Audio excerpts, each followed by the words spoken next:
સુરત શહેરમાં ફરી એક વખત કાયદો અને વ્યવસ્થા કથળી નેતાઓ અને પોલીસ પ્રશાસનના માથે ગંભીર સવાલ ઊભા કરી દીધા છે। શનિવારે સહારા દરવાજા વિસ્તારમાં અંગત અદાવતના કારણે થયેલી ક્રૂર હત્યાએ આખા શહેરને ધંધણાવી ઉઠાવ્યું છે। માહિતી મુજબ હત્યાનું કારણ બંને પક્ષો વચ્ચેની જૂની અંગત અદાવત હતી। ઝઘડો એટલો વધી ગયો કે આક્રમકોએ છરી અને ચપ્પુ જેવા શસ્ત્રોનો ઉપયોગ કરી યુવકને નિર્દયતાથી અને ઘા કર્યા। હુમલો એટલો ગંભીર હતો કે પીડિતને તાત્કાલિક મેડિકલ સહાય મળી શકે નહીં અને ઘટના સ્થળે જ તેનું મોત થયું।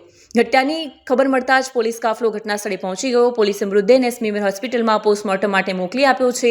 આ કેસમાં ફરિયાદ દાખલ કરી સંદિગ્ધોને ઝડપથી ઝડપવાની કાર્યવાહી હાથ ધરાઈ છે। પોલીસ કમિશનરે આ ઘટનાને ગંભીરતાથી લઈ તપાસ આરોપીઓને શીઘ્ર ગિરફ્તાર કરવાની ખાતરી આપી છે। આ ઘટનાથી સ્થાનિકોમાં રોષ અને ભયનું વાતાવરણ ફેલાયું છે।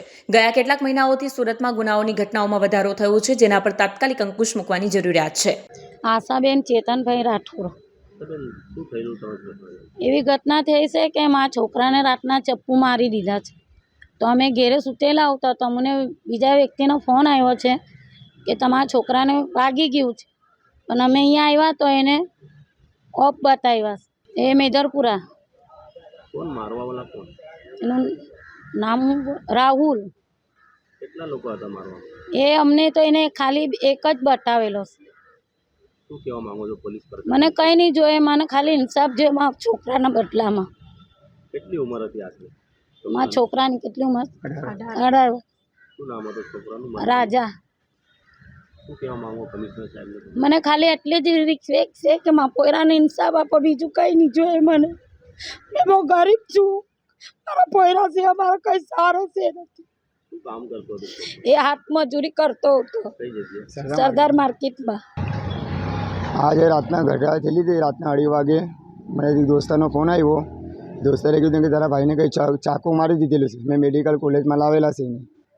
તો અમે અહીંયા આવ્યો, જોયું તો રાજો નામ છે એનું, રાજો પ્રદીપ જેસવર। મારવાવાળો કોણ? મારું નામ આકાશ છે એનું। શું બાબત હતું આ? આ બાબત કંઈ પેલી અમારા નાનલા ભાઈની હતી, એ બધું પટી ગયેલું હતું। એમને કેસ ચાલતો હતો તો પાછો 2-3 વાર એ આવીને ગયેલો હતો, ધમકી આપતો હતો મારા નાનલા ભાઈને। તો મારા નાનલા ભાઈને એને 2-3 વાર દોસ્તારે એને સમજાવ્યો બી કે ભાઈ પટી ગયું। તો રાતના નશામાં આવીને ડાયરેક્ટ ચક્કુ મારી દીધી। એ મારવાનું કામ એ જો ખબરતું નથી। કમિશનરના સાહેબને મેં એક સમૂહમાં કહ્યું અમારા જે છે એ કરી દો અમને। એ રાજુ આપણા સરદાર માર્કેટના પોટલા આજુબાજુના પોટલા ઉચકતો।